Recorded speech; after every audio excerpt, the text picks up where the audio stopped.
Nobody can turn you into a slave unless you allow them. Nobody can make you afraid of anything unless you allow them. Nobody can tell you to do something wrong unless you allow them. God never created you to be a slave. Man did. God never created division or set up any borders between brothers. Man did. God never told you to hurt or kill one another. Man did. So why is man your God and not the Creator? It seems that many people are completely unaware of how they are being controlled energetically and how their thoughts and mental processes are being controlled. How many of the thoughts they are having are very simply not their own.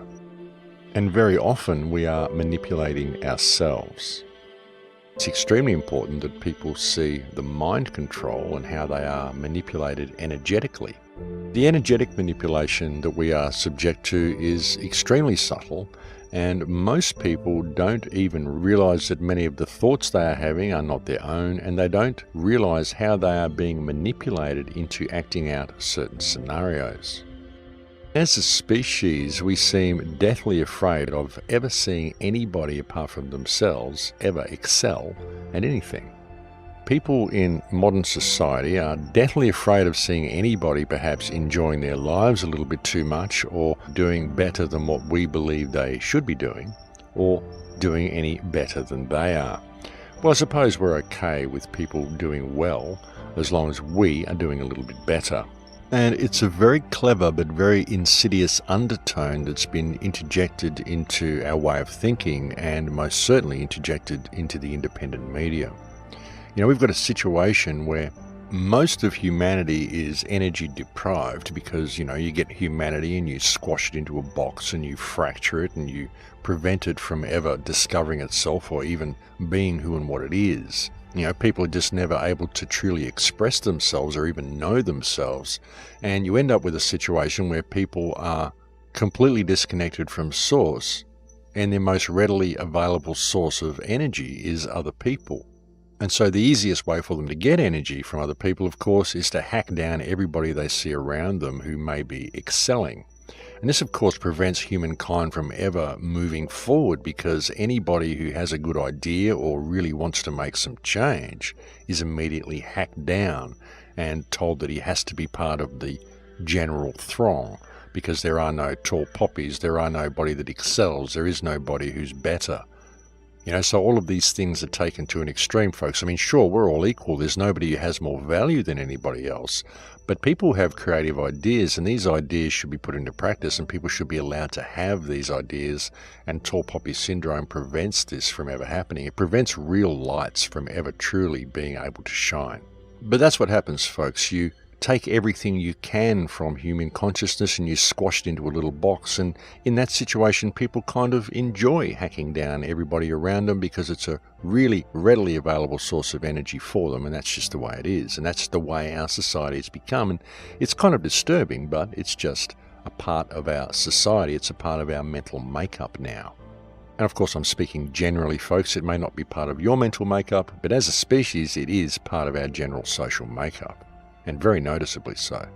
And as I said, this happens because unfortunately most people are so disconnected from source now that they are simply not able to get energy, and so their most readily available source of energy is other people. But we're at a very pivotal time at the moment. We're at a very pivotal emotional time, and that's very obvious by what's been happening in the last few months, in the last year. I mean, everybody's been going through it. I've certainly been going through it. I mean, there's been major changes in my life and in my relationships with people, and I know a lot of people that have been going through the same thing. There's been a lot of changes in their lives and in their relationships with people. And people that I know that never get depressed have been going through all sorts of emotional extremes, and we're at a time now where we really need to regain some focus and to find some balance. We've got to be tough and strong and hard as nails and resilient on one hand, but then we've got to be kind and loving and open on the other hand. So we need to find the balance between those two, and what we really need to do is connect back with our hearts and really look for the heart in all of our actions. And be prepared to face trials and tribulations, but be prepared to stand strong and stand true and stand fast in your truth. But always be open and always be kind and always be gentle and honest in your approach. If you can do that, I think you're going to find a way through this period. You know, if you can make sure you're always centered in your heart and your actions, I think you're going to find that you are going to be able to avoid the trap of slipping into that energy harvest where you're just harvesting energy from other people. You are a living expression of universal consciousness, a living expression of universal creation, here to have the experience. You are gifted the vessel that you inhabit to have the experience in by your Creator God, whatever you perceive that to be. And you are gifted this vessel to do with what you will and to make of the experience what you can. And there is nobody who has a right of ownership or authority over that vessel apart from you. And there is nobody who you should be allowing to claim they have a right to rule you, or have a right to own you, or have a right to control you, or have any right of authority over you, because they don't. The only ones who have any authority over the vessel that you inhabit is yourself and the Creator who gifted you the vessel for your temporary use. And that's the thing, folks. We've forgotten that we are people. We've forgotten that we are man. We have forgotten that God created man and gave man dominion over the earth, and we are man, and everything below that is a creation of man. We have a Creator, whatever that is. Whatever you perceive it to be, even if you're agnostic, there's somewhere that you come from. And whatever that is, well, that's your Creator.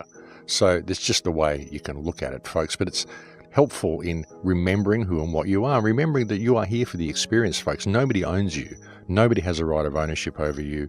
And the only reason you believe that people do have a right of ownership or any right of authority over you at all is because you've been tricked into thinking that way. And it's imperative that we break out of this programming.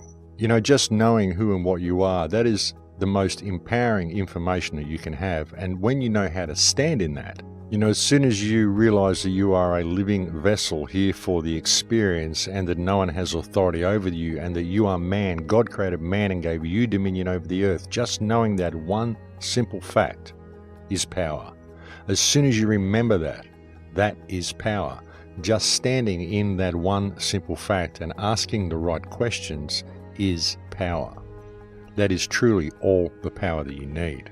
It's just that most people don't know how to exercise that power because they don't really have the confidence in themselves to do so, and they don't generally understand the language that they're speaking. And the way you can put this into some sort of perspective is to truly understand what your body is made of. I mean, your body is 85% water, in fact more in some cases, but most people are around 85% water, and water has memory.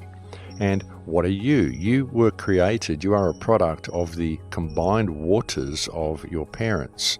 And they are a product of the combined waters of all of their ancestors all the way down the line.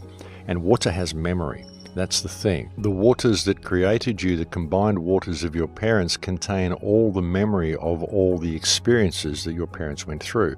All the emotion, all the emotional blockages, everything they experienced, everything they saw, everything they know is encoded in the water in their bodies. And it's the same for every ancestor all the way down the line. And you are a product of the combination of all of those waters, all of which contains all the memory of all of the experiences of those who came before, who created those combined waters that created you. If you look at the work of people such as Masamu Emoto, if you look at a film called Water, the Great Mystery, which goes through water clusters and shows how they're formed and confirms that water has memory and that it's stored through clusters. If you look at the work of people such as Victor Schauberger, who did some absolutely incredible work way back in the 1930s and 1940s or even before, Victor Schauberger actually showed and proved that water is a living conscious substance, and that it also actually gives birth to itself. He performed experiments where he witnessed pools spontaneously giving birth to water, instances where pools suddenly gained a third of their size and all sorts of stuff. Like truly, really, really amazing work. And I would highly recommend, if anybody wants to understand water, that they look into the work of Victor Schauberger. But anyway, what we find when we look into all of this work is that water contains memory and that it's stored in water clusters. Water is quite literally the RAM drive of this earth, and it contains all the memory of everything that came before. You are a result of the combined waters of all your ancestral chain, and some of the blockages that you may be experiencing may well be ancestral blockages. Like, for example, if you've got a particular fear of spiders, for example, perhaps one of your ancestors had a nasty encounter with a spider. If you've got a fear of horses, perhaps the same sort of thing happened. There was a woman who had severe stomach pains all her life, and she found out that one of her ancestors had actually been stabbed in the stomach. And once she came to terms with that, she was able to heal that blockage. So all these things show that water has memory, and so it's very important to understand what your body is. It's like a biological computer, only it's analog, it's not digital. And that's another thing that they've attempted to do, a very clever thing, is they've attempted to superimpose this digital signal over our analog vessel. But you are analog. Everything that is living is analog. We are basically a living analog system, and everything that we are, all of our emotions, all of our experience, all of the experience of our ancestors, everything that makes us who we are is encoded within the waters that are contained within the vessel. And all the memory of everything else is encoded in the waters of the earth. It's very important that people realize the truth of this, because it's very helpful in them realizing who and what they are. And it's also very helpful in seeing how easy it is for them to be energetically controlled. What you are essentially is a conscious electrical signal that is powering that water-based vessel. But we are mainly water folks, and it's the electrical signal that flows through the vessel that contains us. Well, that's our operating system anyway. I mean, research would indicate that your consciousness is not local to your body. It exists in the field around your body, surrounding you, and that your DNA is simply tuned to a frequency which downloads that particular consciousness into your vessel, so that's what you experience. And it's all run by electricity, folks, because this is an electrical universe. Everything is electricity. Really, when you break it down to its component parts, folks, it doesn't matter whether the Earth is round or flat or hollow or concave or holographic. It doesn't matter, because really, when you break it down to its component parts, everything is electricity. Everything is energy. Remember the words of Nikola Tesla, who once said that if you want to understand reality, you need to think of it in terms of energy and of frequency. Everything is energy, folks. It's an electrical universe, and that is how your body is powered. That's how all the experiences you experience are contained. It's all electrical. Everything you feel or taste or touch or hear, it's all electrical impulses that are picked up by your brain.